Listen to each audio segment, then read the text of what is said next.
কি করে কই আমাদের ন্যাশনাল ব্যাংক তো একটা মাফিয়া চক্রের হাতে ছিল।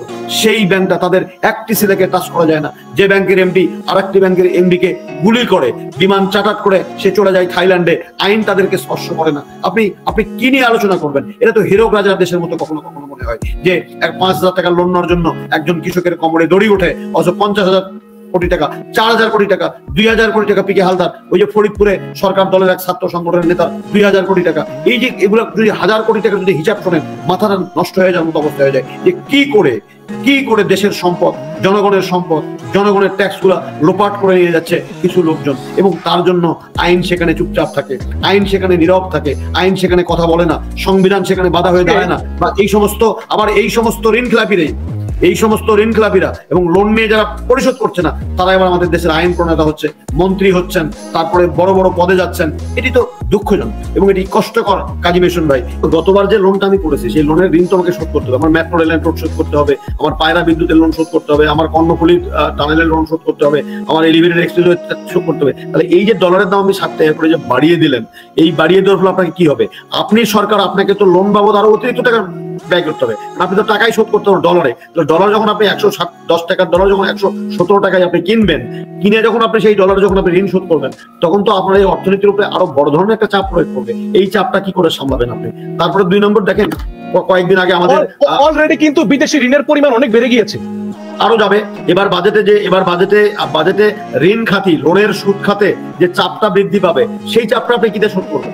আপনার তো ডলার সেইভাবে আসছে না, আপনি তো রপ্তানি বাড়াতে পারছেন না, আপনি আমদানি নির্ভর আমার দেশের অর্থনীতি। তারপরে যদি আপনি কৃষির কথা চিন্তা করেন, এখন তো আমি মনে করি সরকারকে যদি অর্থনৈতিকভাবে বেঁচে থাকতে হয়, তাহলে কৃষির উপরে বড় ধরনের একটা ম্যাসিভ প্রোগ্রাম চালু করতে হবে। না হলে আমার কিন্তু এই ম্রিয়মান অর্থনীতিকে টিকে রাখা অবস্থা খুবই খারাপ। ব্যাংকিং সেক্টরের অবস্থা খুব খারাপ। আপনি জানেন, চোরাচালান এখন আমরা টাকা পাচার এখন আমরা রোধ করতে পারিনি, পাচারকৃত টাকা ফিরে আনতে পারিনি। অলরেডি একটা গোষ্ঠীর হাতে 7টি ব্যাংক ছিল, আর একটা ব্যাংক রাতের অন্ধকারে দখল হয়ে গেছে। 8টি ব্যাংক, ইসলামী মৌলভিত্তির ব্যাংক দুর্বল হয়ে গেছে, এবং টিআইবির হিসাবে 92,000 কোটি টাকা পাচার হয়ে গেছে দেশ থেকে। বেসরকারি হিসেবে এটা তো অনেক কয় গুণ বেশি। এটি যদি হয় বাস্তবতার অবস্থা, আবার ঠিক একইভাবে আপনি দেখেন যে দুর্নীতি করছে, আপনি তার তদন্ত করা যাবে না, তার বিচার করা যাবে না। আমার দেশের টাকা নিয়ে যে বিদেশে 100 ধনীর মধ্যে একজন ধনী হচ্ছে, তার সোর্স অফ ইনকামটা কি? তার সোর্স অফ ইনকাম আমি জানি না। এই যে বিষয়গুলো নিয়ে একটা ধোঁয়াশার মধ্যে সরকার আছে, বা সঠিক তথ্য প্রচার করে না সরকার, কখনো কখনো তথ্যটা গোপন করে। আপনি যেটা বলছেন, দেখেন প্রকৃত অর্থে সরকারি হিসাবে এখন সম্ভবত 18 বিলিয়ন আছে। যদি আমি 18 বিলিয়ন, এটা IMF এর হিসাব অনুযায়ী, এটা কিন্তু আমি যোগ করি, তা 23-24 হতে পারে, ওটা বাদ দেন। তাহলে এই টাকা তো অনেক দিন হলে আমি শুনছি। তাহলে আমার যে এই যে ঋণের সুদ বাবদ যে চাপটা পড়লো সরকারের প্রতি, বাজেটে যেটা পড়বে বা পড়ে আছে, এটি শোধ করার জন্য আমার যে অতিরিক্ত রিজার্ভে দরকার, সেই অতিরিক্ত রিজার্ভ তো আমার একবারই কোনো মাসে সঞ্চয় জমছে না বা আমার কাছে থাকছে না। তারপরে দেখেন, আমরা ডলার বিক্রি করেছি ঈদের আগে, আমরা টাকা ছাপিয়ে ডলার চেঞ্জ করেছি, এগুলো আমরা পত্রিকার মাধ্যমে শুনছি। এগুলো তো অর্থনীতির জন্য সুখকর নয়। আবার দেবপ্রিয় ভট্টাচার্য সেদিন বলেছেন যে সাংবাদিকদেরকে, আপনি জানেন যে বাংলাদেশ ব্যাংকের মধ্যে সাংবাদিকদের প্রবেশ নিষিদ্ধ করা হয়েছে। দেবব্রত ভট্টাচার্য বলছেন যে যদি সাংবাদিকরা প্রবেশ করে এবং প্রকৃত সত্য বের হয়ে আসে, তাহলে এখানে একটা বড় ধরনের ঘটনা ঘটবে। এটা আমিও পড়েছি। তবে আপনি আমার সঙ্গে একমত হবেন কিনা জানি না, আপনার কথা অবশ্যই একমত, কিন্তু মানে IMF এর কাছ থেকে যাতে তথ্য গোপন থাকে, এজন্যই মূলত সাংবাদিকদের প্রবেশ নিষেধাজ্ঞা আনা হয়েছে। এবং আপনি এটা কিভাবে দেখেন, একটু ছোট করে যদি বলতেন যে IMF যে শর্তগুলো দিয়েছে বাংলাদেশ সরকারকে 3য় কিস্তি ছাড় দেওয়ার জন্য, বাংলাদেশ সরকার তার কিছুই কিন্তু পালন করতে পারেনি। 2য় কিস্তি ছাড় দিয়েছে বিশেষ সুবিধায়, 3য় কিস্তিতে রিজার্ভ যা থাকার কথা তার আছে অর্ধেক, কিন্তু সেটা ছাড় দিয়েছে। অনবরত ব্যাংকগুলো লুটপাট চলতেছে, এগুলো বন্ধ হয় নাই। খেলাফি ঋণ আদায় হয় নাই, বরং IMF এর কথা শুনে বিদ্যুতে, জ্বালানি খাতে কয়েক ডাবল আপনার বিল বাড়িয়ে দিয়েছে। সবকিছু করার পরেও কিন্তু IMF ঋণ দেওয়ার কথা 1 বিলিয়ন দিল, আরো বাড়িয়ে 1.4 বিলিয়ন ডলার ঋণ দিয়ে দিল। এখন IMF কি আসলে কোনোভাবে মানে আওয়ামী লীগের ভক্ত হয়ে গেল কিনা, আপনার কি মনে হয়? না, বিষয়টা এরকম ভাবার কোনো সুযোগ নেই। কারণ আপনাকে আমি একটা কথা বলি যে এই 1.4 বিলিয়ন মানে কয় টাকা? আমার যে সংকটের যে জায়গাটুকু, সেই সংকটের কি 100 ভাগের 1 ভাগ? খুবই ইনসিগনিফিকেন্ট একটা অ্যামাউন্ট। প্রশ্ন আপনি যেটা ভ্যালিড যেটা বলেছেন যে দেখুন বিদ্যুৎ মন্ত্রী বলেছেন যে আপনি তো জানেন যে বহুদিন পরে বিদ্যুৎ প্রতিমন্ত্রী স্বীকার করেছেন যে বিদ্যুতের জন্য জ্বালানির জন্য বা অর্থ সংকটের জন্য ওনারা জ্বালানি কিনতে পারেননি, ডিজেল কিনতে পারেননি, তাই বিদ্যুৎ নিয়োগের জন্য বিদ্যুৎ দিতে পারছে না। তাহলে এই যে স্বীকারোক্তিটা, তার মানে হলো যে আপনি এতদিন যে বলার চেষ্টা করলেন যে দেশে শতভাগ বিদ্যুৎ উৎপাদন হয়, একজন সাবেক মানে আওয়ামী লীগের এমপি বললেন যে ফেরি করে বিদ্যুৎ বিক্রি করতে গেলেও এখন আর ক্রেতা খুঁজে পাওয়া যাবে না।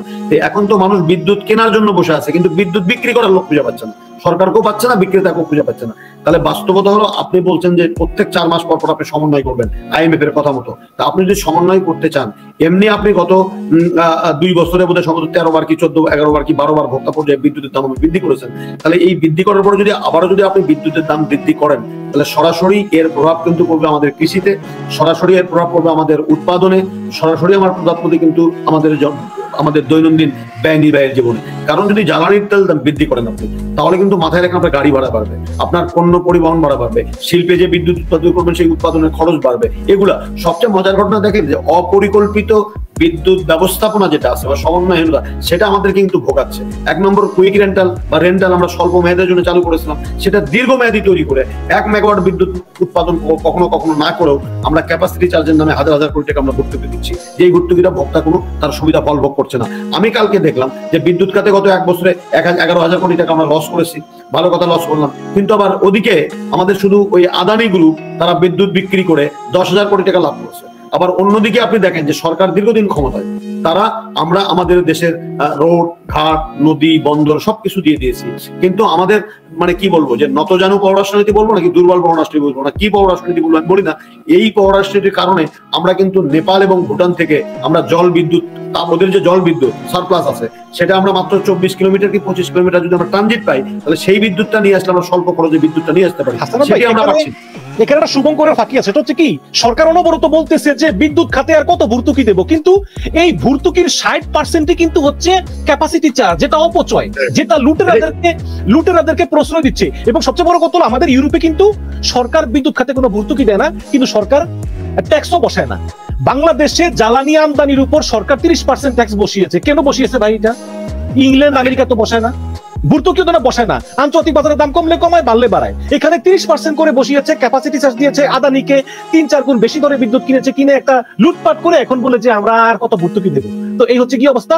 এবং সবচেয়ে বড় কথা যে খেলাফি ঋণের বিরুদ্ধে কোনো ব্যবস্থা নিচ্ছে না। আমি আপনাকে কিছু উদাহরণ দিই, সরি আমি 2-1 মিনিট একটু কথা বলবো যদি সুযোগ দেন।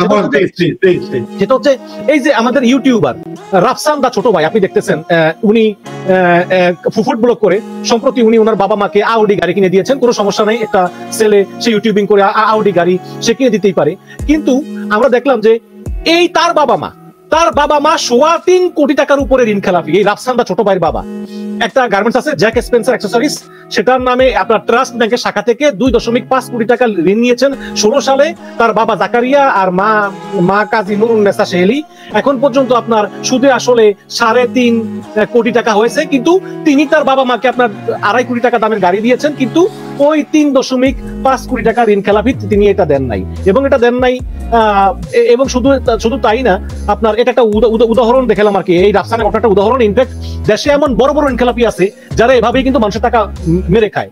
রাফসানের পরিবার তো 3.5 কোটি টাকা, এটা তো সামান্য, কিন্তু কোটি কোটি টাকার ঋণ খেলাপি নিয়েও কিন্তু দেশের ভিতরে লাক্সারিয়াস লাইফ লিড করে ধরাছোঁয়ার বাইরে থাকে, ফাঁক ফোকর দিয়ে বেরিয়ে যায়, এমন টাকা মেরে যায় আপনার জেনারেশনের পর জেনারেশন আপনার বসে খেতে পারবে। আপনার যে শিবলি রুবাইয়াত বাংলাদেশ সিকিউরিটি এক্সচেঞ্জ কমিশনের চেয়ারম্যান, তিনি 25 কোটি টাকা লোন নিয়েছেন গার্মেন্টস খাতে, সেই টাকা তিনি এখনো শোধ করেন নাই।